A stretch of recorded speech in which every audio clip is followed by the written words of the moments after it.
क्या आपने कभी ऐसा महसूस किया है कि कोई आपको लगातार देख रहा है, जबकि आपके आसपास कोई भी नहीं होता? कभी-कभी कुछ जगह सिर्फ वीरान नहीं होती, बल्कि अपने अंदर ऐसे रहस्य छुपाए होती हैं, जिन्हें जानने की कीमत बहुत भारी पड़ती है। आज की कहानी एक ऐसी लड़की की है, जिसका नाम था एनी। उसे बिल्कुल भी अंदाजा नहीं था कि एक नया घर उसकी जिंदगी को हमेशा के लिए बदल देगा। यह सिर्फ एक पुराने मकान की कहानी नहीं है, बल्कि उस डर की कहानी है जो हर रात एक खिड़की के पीछे खड़ा होकर अपने अगले शिकार का इंतजार करता था। एनी के माता-पिता पिछले कई महीनों से किराए पर रहने के लिए एक अच्छा घर ढूंढ रहे थे। हर जगह कोई ना कोई परेशानी थी। कहीं किराया बहुत ज्यादा था, कहीं घर बहुत छोटा था, और कहीं से एनी का स्कूल और उसके पापा का ऑफिस बहुत दूर पड़ता था। आखिरकार एक दिन उन्हें शहर के पुराने इलाके में एक दो मंजिला घर मिल गया। घर बाहर से बेहद खूबसूरत था। बड़ा आंगन, लकड़ी की बालकनी और चारों तरफ पेड़ पौधे उसे किसी सपनों के घर जैसा बना रहे थे। लेकिन जैसे ही एनी घर के पीछे वाले हिस्से में पहुंची, उसके कदम अपने आप रुक गए। वहां एक पुराना, जर्जर और वर्षों से वीरान पड़ा मकान खड़ा था। उसकी टूटी हुई खिड़कियां, झुकी हुई छत और काई से ढकी दीवारें देखकर ऐसा लग रहा था जैसे वह मकान अब भी किसी का इंतजार कर रहा हो। एनी ने धीरे से अपनी मां का हाथ पकड़ा और बोली, मम्मी, क्या हम कोई दूसरा घर नहीं देख सकते? मुझे यह पीछे वाला मकान बिल्कुल अच्छा नहीं लग रहा। उसकी मां मुस्कुराई और बोली, बेटा, यह सिर्फ एक पुराना मकान है। इसमें डरने जैसी कोई बात नहीं है। तुम्हारे पापा ने बहुत मुश्किल से यह घर ढूंढा है। कुछ दिनों में तुम्हें इसकी आदत हो जाएगी।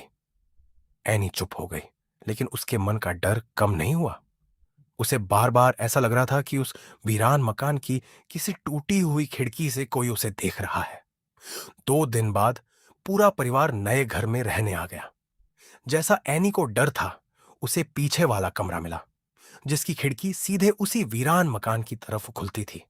उसने कमरे की सजावट तो अपनी पसंद से कर ली, लेकिन हर शाम होते ही वह सबसे पहले खिड़की का पर्दा बंद कर देती। उसे अजीब सी बेचैनी महसूस होती थी, जैसे अंधेरा होते ही उस मकान में कुछ जाग जाता हो। उसके माता पिता उसकी बातों पर हंस देते और कहते कि वह जरूरत से ज्यादा हॉरर फिल्में देखती है। और लगभग एक हफ्ता बिना किसी घटना के बीत गया। एनी को लगा कि शायद उसका डर सिर्फ ही उसका वहम था। लेकिन 8वें दिन रात ठीक 9 बजे, जब वह अपनी किताब पढ़ते पढ़ते सोने की तैयारी कर रही थी, अचानक उसकी नजर खिड़की पर पड़ी। सामने वाले वीरान मकान की सबसे ऊपर वाली खिड़की में कोई खड़ा था। उसका चेहरा पूरी तरह अंधेरे में छिपा हुआ था, लेकिन उसकी दो चमकती आंखें साफ दिखाई दे रही थी। वह बिल्कुल हिल नहीं रहा था, बस बिना पलक झपकाए एनी को घूरे जा रहा था। एनी का गला सूख गया। उसने घबराकर आंखें बंद कर लीं और फिर दोबारा देखा। वह साया अब भी वहीं खड़ा था। डर के मारे वह भागती हुई अपने माता पिता के कमरे में पहुंची। पापा, जल्दी चलिए, कोई मुझे देख रहा है। उसके पापा तुरंत उसके साथ कमरे में आए, लेकिन जैसे ही उन्होंने खिड़की से बाहर देखा, वहां कोई नहीं था। उन्होंने मुस्कुराकर कहा, शायद पेड़ की परछाई रही होगी। रात में ऐसा अक्सर लगता है। एनी ने दोबारा बाहर देखा। सचमुच वहां अब कुछ नहीं था। उसने खुद को समझाने की कोशिश की कि शायद यह सिर्फ उसका भ्रम था, लेकिन उसके दिल में बैठा डर अब पहले से कहीं ज्यादा गहरा हो चुका था। अगली रात फिर ठीक 9 बजे वही घटना दोहराई गई। इस बार वह आकृति पहले से भी ज्यादा साफ दिखाई दे रही थी। ऐसा लग रहा था जैसे वह खिड़की के और करीब आ गई हो।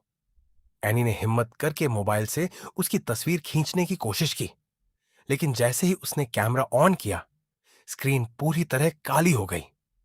कुछ सेकंड बाद मोबाइल अपने आप बंद हो गया। घबराकर उसने फिर खिड़की की तरफ देखा। इस बार वह आकृति गायब थी। अगले दिन उसने मोबाइल चालू किया तो वह बिल्कुल ठीक काम कर रहा था, जैसे कुछ हुआ ही ना हो। अब एनी को यकीन हो चुका था कि यह कोई सपना या भ्रम नहीं है। उसने पड़ोस में रहने वाली एक बुजुर्ग महिला से उस मकान के बारे में पूछा। महिला का चेहरा अचानक पीला पड़ गया। उन्होंने धीरे से कहा, बेटी, उस मकान के बारे में कभी किसी से मत पूछना।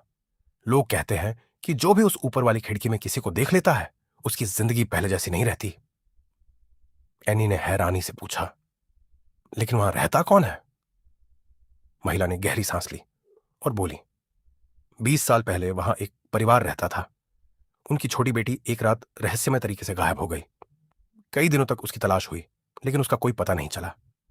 कुछ समय बाद उसके माता पिता भी अजीब परिस्थितियों में मर गए। तब से वह मकान हमेशा के लिए बंद कर दिया गया। उस रात एनी बहुत देर तक सो नहीं पाई।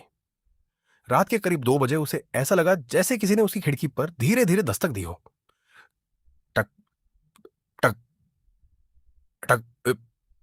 पहले तो उसने सोचा कि शायद हवा की वजह से आवाज आ रही होगी, लेकिन कुछ ही सेकंड बाद वही आवाज फिर सुनाई दी, इस बार पहले से भी ज्यादा साफी। कांपते हुए उसने पर्दा थोड़ा सा हटाया। बाहर कोई नहीं था, लेकिन जैसे ही उसकी नजर शीशे पर गई, उसका दिल जोर से धड़कने लगा। खिड़की के शीशे पर एक छोटे बच्चे के हाथ का गीला निशान बना हुआ था, जैसे किसी ने बाहर से अपना हाथ रखकर उसे देखने की कोशिश की हो। अगली सुबह वह निशान गायब था, लेकिन अब उन्हीं का डर उसके मन से नहीं निकल रहा था। उसने तय कर लिया कि वह उस वीरान मकान का सच जानकर रहेगी। उसे नहीं पता था कि यह फैसला उसकी जिंदगी की सबसे बड़ी भूल साबित होने वाला है, क्योंकि उस मकान के अंदर सिर्फ अंधेरा नहीं था, वहां कोई उसका इंतजार कर रहा था। और जैसे जैसे रात करीब आ रही थी, वैसे वैसे उस मकान की सबसे ऊपर वाली खिड़की में खड़ा साया पहले से भी ज्यादा साफ दिखाई देने लगा। उसे देखकर ऐसा लग रहा था जैसे वह मुस्कुरा रहा हो, क्योंकि उसे पता था कि उसका अगला शिकार खुद उसके पास